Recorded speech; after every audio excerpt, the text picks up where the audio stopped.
Hello again. Today we are taking a look at Asura, Vengeance Edition. This is a top-down hack and slash similar in style to games like Bastion and maybe even a little bit like Torchlight. The game also has some very roguelike options to it. You've been reincarnated as an extremely angry demon and are trying to topple 5 fortresses of the Deva Empire. There's a brief backstory at the start of the game explaining your motivation in more detail. I'll give bonus points to the game for using an Indian mythology for its story. You begin inside the first fortress and must battle your way to the Guardian at the end of each fortress with the goal of conquering all 5 randomly generated fortresses.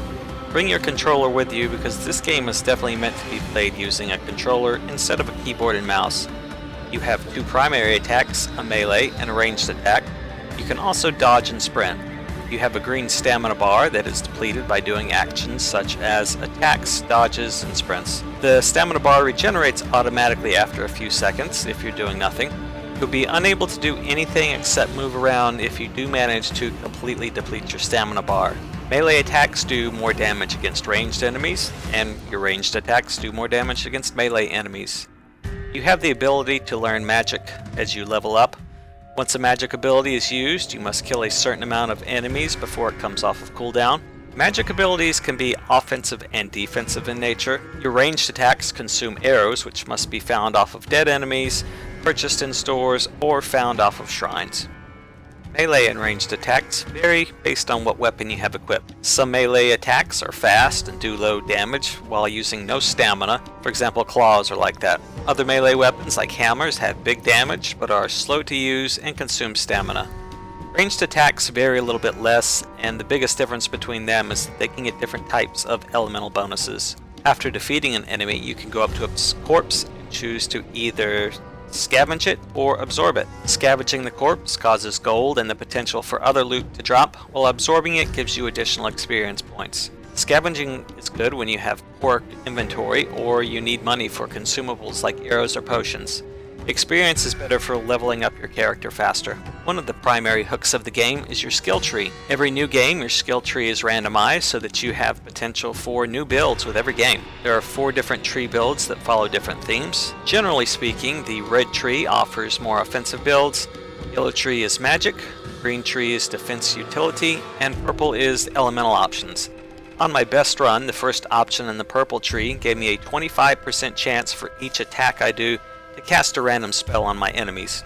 Since enemies take a few hits to kill, I was able to mow them down much faster thanks to that elemental ability proccing very often. Once you start putting points in a specific tree, you're not locked out from putting them in any other tree.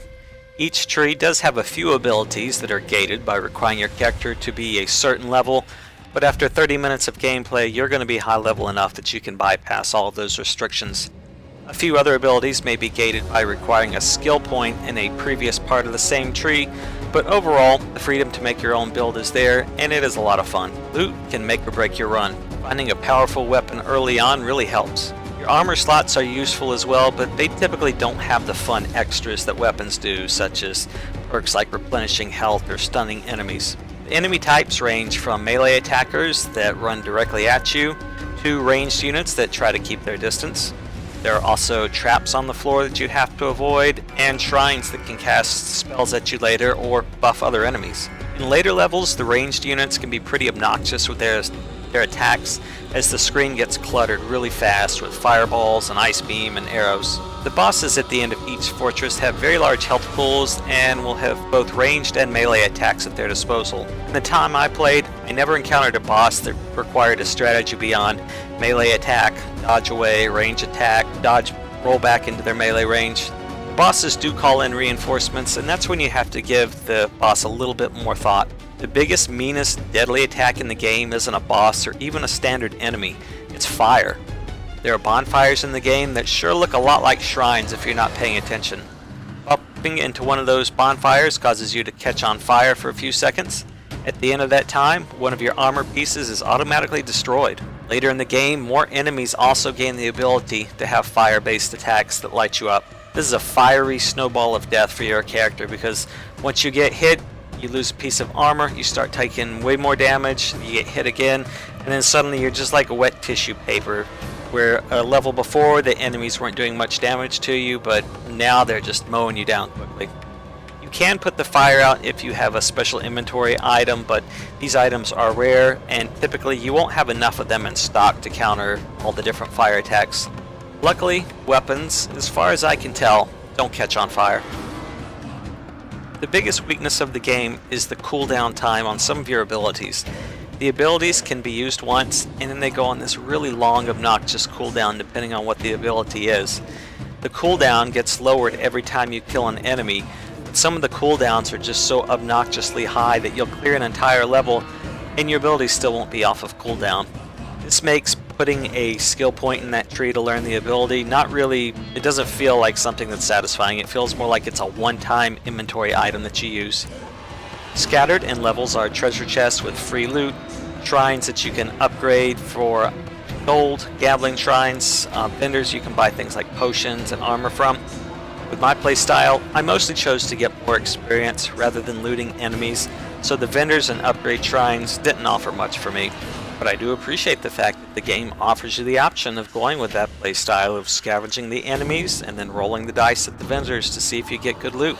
Upon beating the Guardians, their weapon gets added to the loot tables for future runs. When you die, you get a little memorial of your character, including your inventory and your stats, so that you can admire your past attempts. You definitely will die a lot. This game is difficult, but it's not unfair. Later levels really test your hack and slash reflexes, but the difficulty curve rises at a good pace so that each run is satisfying. There are other hooks in the game to keep you coming back, but at this point the video's gone on long enough. This is a solid hack and slash with well thought out mechanics to encourage playing it multiple times. Asura Vengeance Edition is a definite recommendation from me.